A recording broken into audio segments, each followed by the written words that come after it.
De nombreux dégâts ont été enregistrés ce vendredi suite aux pluies diluviennes qui se sont abattues sur la région métropolitaine. À Morne-Calvaire notamment, 6 personnes ont trouvé la mort dans un glissement de terrain. Suivez ce reportage de Jacques Bourdeau. Une vue des mornes qui surplombe Port-au-Prince montre à quel point l'environnement de la région métropolitaine est menacé par des catastrophes naturelles. Des constructions anarchiques occupent le flanc de presque toutes les mornes, qu'elles soient situées à Canapé-Vert, à Pétionville ou au centre-ville. Des mornes qui sont toutes transformées en bidonvilles. Ici à Morne-Calvaire, un éboulement de terrain a tué une demi-douzaine de personnes suite aux adverses.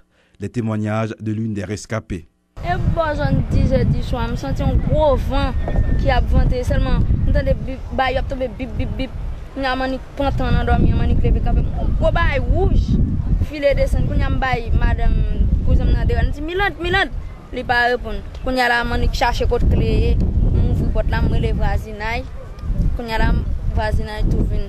Pour dem se courir ensemble avec moi, même pas de conseil de mourir. La déforestation des mornes a de sérieux impacts sur la commune de Port-au-Prince. À Delma et à Canapé-Vert, par exemple, la situation a atteint un niveau critique suite aux pluies. Tout remblai ça c'est là que vous venez descendre pour que vous capable d'envahir moun yo. Alors nous capable constater toute caille qui dans bloc là net indistinctement inondé, roche entrer là-dedans yo, mais l'église ça qui là roche entrer là-dedans. C'est obligé à lever gros mi, etc. L'occupation anarchique des mornes et leur déboisement font courir des risques aux habitants de Port-au-Prince. Il est de la responsabilité des autorités d'adopter des mesures drastiques pour protéger la population.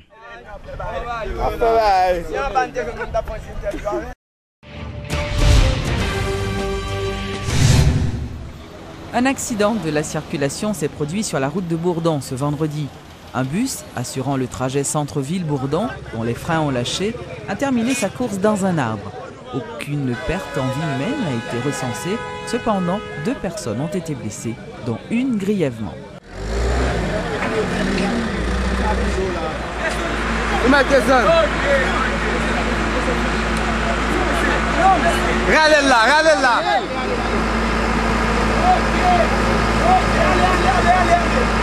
Allez tout droit.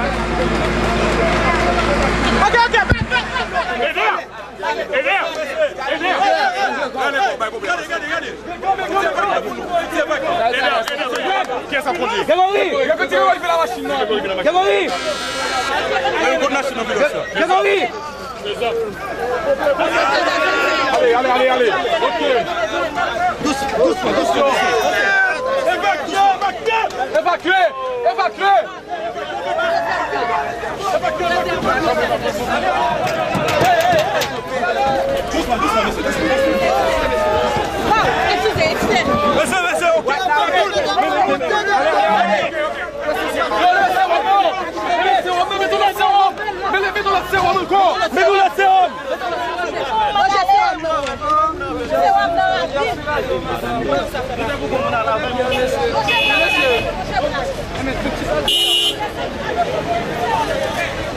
Machine n'a perdu l'équilibre depuis dans le carrefour.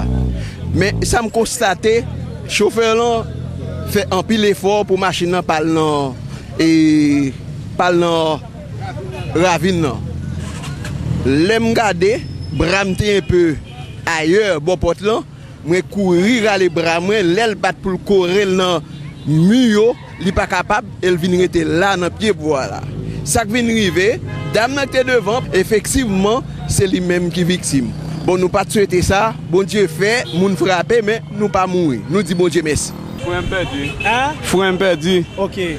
Mais depuis qui l'ont perdu? Depuis qui bon perdu frein ça? Non, pour être en haut, bon camion passé. Ou tu es un peu distrait ou du moins? Non, pas un peu, ma code de marine pour me distraire, frère pas. Qui cause ou perdu frein? Oh, mais ça me connaît, frère pas moi. Ça non, c'est camper dans Kafou Misso. Et puis, quand est là, je finis pour un passager, je démarre, je fais deuxième, démarrer. Quand on a pesé pour me ralentir, je suis enfilé avec. Ok, mettez pour premier entrer, il n'est pas rentré. Mais je fais mon œuvre pour ne pas aller à la pour ne ciser dans le niveau. Et puis, je ne vais pas camper, puis je viens frapper dans le pied bras là. La secrétairie d'État à l'alphabétisation a procédé ce vendredi à la remise de certificats à environ 750 néo-alphabétisés. La cérémonie s'est déroulée au palais municipal en présence du président de la République, Michel Martelly, du ministre de l'Éducation nationale, Réginald Paul, ainsi que des membres du corps diplomatique. Intervenant en la circonstance, le chef de l'État a fait remarquer que son gouvernement envisage d'alphabétiser 5 millions de personnes au cours de son quinquennat, à raison d'1 million par an. À partir de aujourd'hui, nous n'avons pas besoin de monde pour faire numéro de téléphone pour nous. Chercher adresse CAI, écrit avec les lettres qu'il a envoyées à nous. Même genre, nous n'avons pas besoin de demander mon service pour lire aussi non écrit pour le bon lettre pour nous encore. Allons belle bagaille.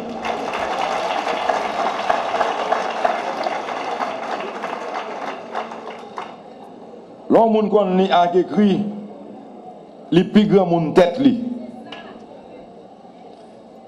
Mais certificat ça que nous prenons aujourd'hui, c'est une première étape. Nous pi bon passer avant, mais ça pas veut dire que nous fin fort net.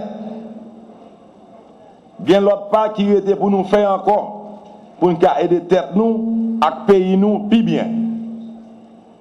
Plus n'a pas prendre, nous capables de bons gens cultivateurs, bons gens tailleurs, bons gens cordonniers, mécaniciens, et n'a pas capable puis bon service tout. Je dis à n'a personne capable avec moyens.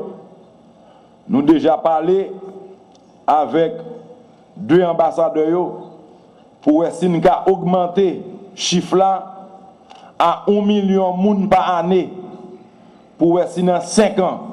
Mandat président Matélien n'a qu'à alphabétiser 5 millions de monde.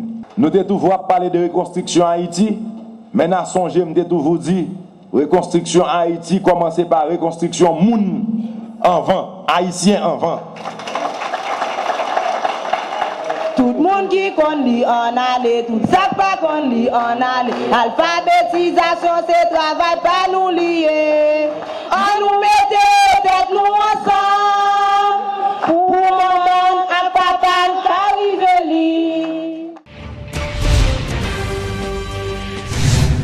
La constitution haïtienne de 1987 nécessite un remaniement 25 ans après. C'est ce qu'a indiqué le président du parti Ensemble Nous Fort, Mario Dupuis. Cependant, le responsable estime que les modifications apportées à la loi mère par la 49e législature sont frauduleuses et ne doivent pas être prises en compte par l'exécutif. 29 mars 1987, là nous avons des millions qui étaient prêts là pour nous choisir une constitution, pour nous ratifier la constitution, c'est pour nous dire tête nous-mêmes d'abord et au reste du monde, c'est-à-dire au monde entier, mais qui nous choisissent vivre. Et bataille ça, nous connaissons commencé pour qui ça? C'est pour nous faire tout le monde reconnaître que tout le monde c'est monde. Est-ce que je dis à tout le monde c'est monde? Tout le monde c'est monde. Dans quelle que soit section qu'on y, dans quelle que soit la cour qu'on y, dans quel que soit corridor qu'on y, tout le monde c'est monde. Et bien je dis, bataille ensemble nous fois, qui marque école avec code. C'est pour nous faire tout le monde, quel que soit côté lié dans le pays, pour vivre dans le monde. Et pour nous vivre dans le monde, d'abord, l'une des premières conditions, c'est la première source dignité au monde. Il faut que les gens qu'on lit, il faut qu'on écrit, il faut qu'il y ait l'école.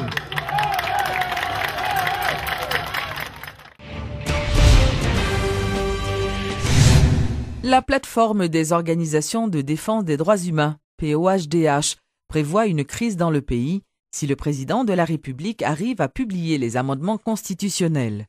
Lors d'une conférence débat organisée ce vendredi autour du thème « La publication de l'amendement de la Constitution de 1987 entre l'égalité et l'illégalité, quelles conséquences pour Haïti ?», le secrétaire exécutif de la POHDH, Antonal Mortimé, estime nécessaire que les doutes qui planent autour de ce dossier soient dissipés avant d'agir. Selon le principe hiérarchie des normes, bien hiérarchie des lois, nous pensons qu'un arrêté présidentiel pas capable d'entrer en texte ou bien en loi, surtout il s'agit d'une loi d'amendement constitutionnel.